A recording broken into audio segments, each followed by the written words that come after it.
All right, Rosanna, I want to go to you now, respond to everything, but also let's play a Mamdani clip because I want to get your thoughts on Mamdani in that particular race. Guys, roll. I think the lesson for the president is that it's not enough to diagnose the crisis in working class Americans' lives. You have to deliver on addressing that crisis. This is a president who ran a campaign on the promise of cheaper groceries, and now, as was said by one of our co-chairs, has gone so far as to cut SNAP benefits for close to 2 million New Yorkers. Someone who is literally making it harder to afford those same groceries whose price he was decrying not that long ago. And what scares Republicans across the country is the fact that we will actually deliver on this agenda. And the contrast is something that they cannot bear to witness.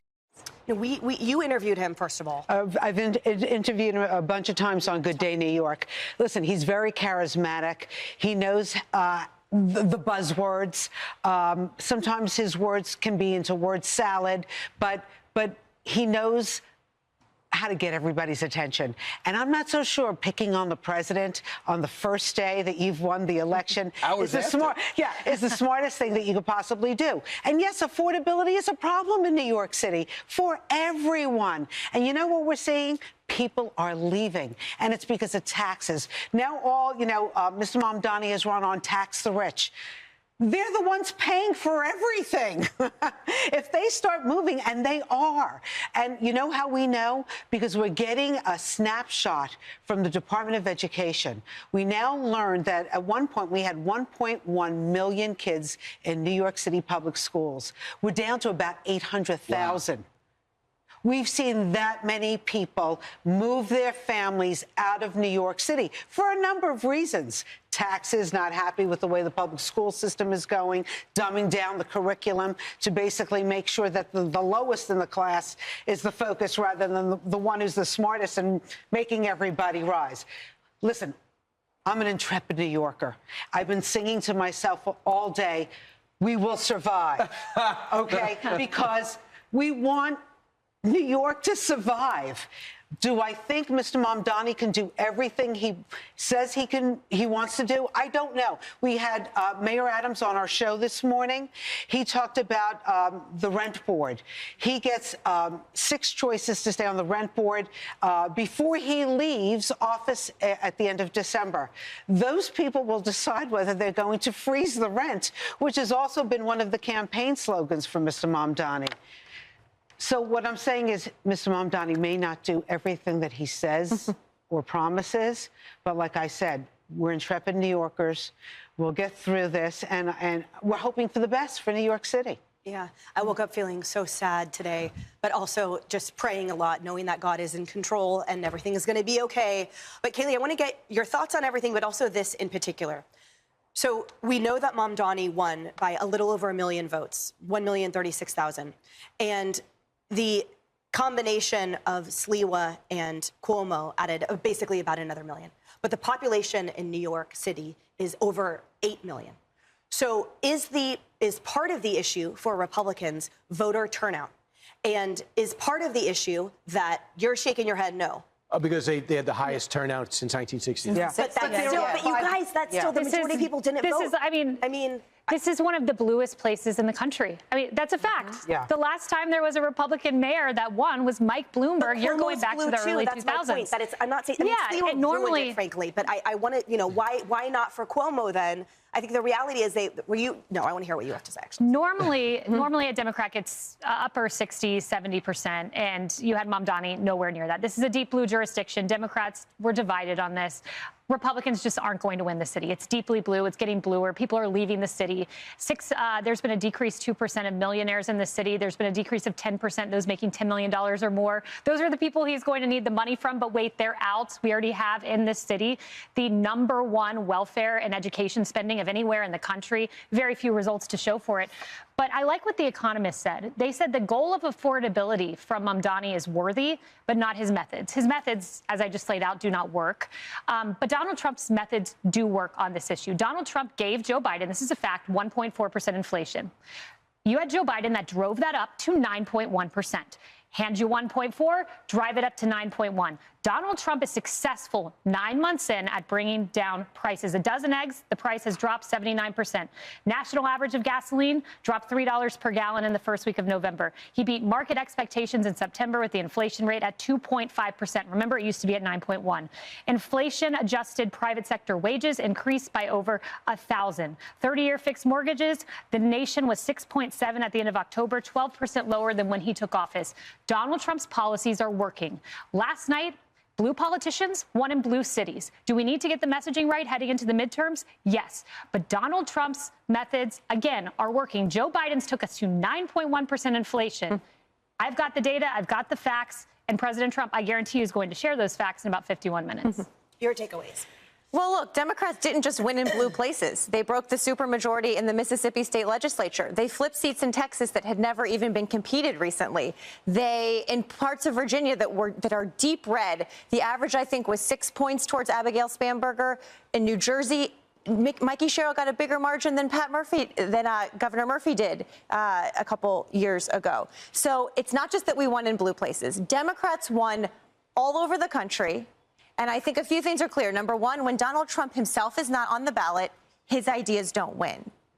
And all of these candidates, look, Mikey Sherrill, Abigail Spanberger, very different candidates than Zohran Mamdani. They are moderates. They worked in the national security field, but they talked about affordability. And Donald Trump himself even admitted the shutdown, the Republicans are getting blamed for it, and that they needed to talk more about affordability. Donald Trump properly diagnosed the problem. And so it's not just that we're winning in blue states. When's the last time a Republican won in Virginia in the presidential election? 20 years. But look, I was sitting. When's the last time they won in New Jersey? More than that. Kayleigh, These are blue states. I was sitting at Fox a year ago when we talked about we couldn't call Virginia till very late in the night. We talked about New Jersey's shift rightward. We all talked about how young men were fleeing the Democratic Party. And then what happened in the midterms? Democrats overperformed. It doesn't always predict. A year ago, by the way, at the same time that the Democrats have no national party leader and the DNC is useless. Despite all of that, we beat Republicans across the country. And I will say, was 2021 predictive of 2022? No. I will say, we sat here in 2024. And we said, we've lost young men, we've lost Latinos. Mikey Sherrill outperformed with Latinos by huge margins in New Jersey. So all of these trends we've been talking about for a year, Republicans should not take them for granted. Last night was not just a Democratic socialist here in New York. It was Democrats, moderates, running across the country, breaking the back of Republican who envision the deaths of children. I mean, like, that is literally your attorney. I mean, Abigail Spanberger worked at the CIA. She is not a Democratic socialist. One of the bigger stories is going to be how the Democrats are going to try to get this together and meld it and weld it together, because there's one on the left who won, and there's one, you say, in the middle is a moderate that won. She's not a moderate. She's not a moderate. She is absolutely. Well, let's say she really. Then why did she pull her endorsement from Jay Jones, who talked about killing children? Jay Jones was first of all, she said she abhorred the comments and she disowned them. He was already on the ballot. I didn't realize the new moderate was. What are the things Donald Trump has said about people, Kayleigh, that you and others defend? He's not envisioned killing children. Oh, we can have a whole debate about the things Donald Trump says. He's not said Hamas should not lay down their arms, who killed children. Like, that's a unique Democratic platform. That's not what Abigail Spanberger's saying. That's what Zohran Mamdani said, who endorsed Mikey Sherrill, and she didn't disown the endorsement. You guys want to talk about Mamdani, and I get why. He's charismatic and he's super left.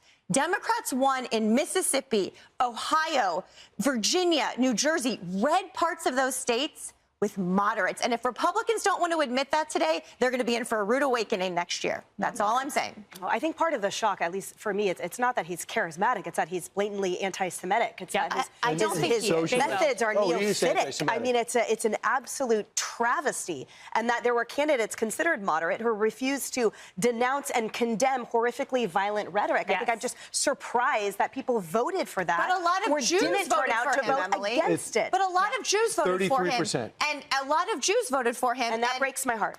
New Yorkers aren't dumb. They got to elect who they wanted to lead them. And if he fails, they will elect someone else. He will fail. Socialism failed in the Soviet Union. It'll fail in New York City.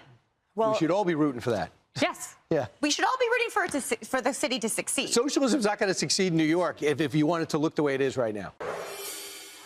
Ben Shapiro is here, host of the Ben Shapiro Show. Ben, great to have you on set. Good to see you. Thanks so much for having me. I appreciate it. Great to see you. You know, what's your overall takeaway as you look at this, and particularly with a view to what we have seen as anti-Semitism and the anti-Semitic problem in New York City? I mean, I think that many of the things that people are seeing as sort of a bug of the Mamdani campaign, how could he be elected while saying all these anti-Semitic things? That's a feature. The progressive left, the wild progressive left that was tapped in the primaries and then spurred him to victory in the general.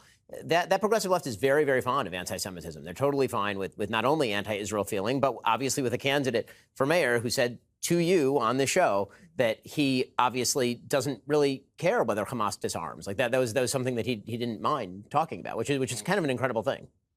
You know, when you break this vote down, not just in New York City, in Virginia, New Jersey as well, we see this young vote, massive young vote, supporting Democrats. And when we came out of 2024, the message was really that there was this resurgence of sort of young conservatives out there. So what's going on? So I think what the polling is showing is that young people in particular are just unsettled. And what that means is that if they don't get what they want from one party, then they're going to swivel and they will turn and they will vote for the other party. So Joe Biden was very unpopular. The inflation had really eaten away at people's livelihoods. And so people turned in favor of President Trump. I think that there are some warning signs here for young voters for 2026, even 2028, depending on the performance of the Trump administration. But one of the things that you're seeing with Mamdani, one of the things that you're seeing with I think, a lot of politicians these days is if you just say the problem but don't offer a solution, that might be enough. If you just say affordability, affordability, affordability, and then your solutions are absolutely ridiculous, like tried and true failures, people don't care about the solutions. They just care that you empathize with the problem. The problem is that if you never solve it,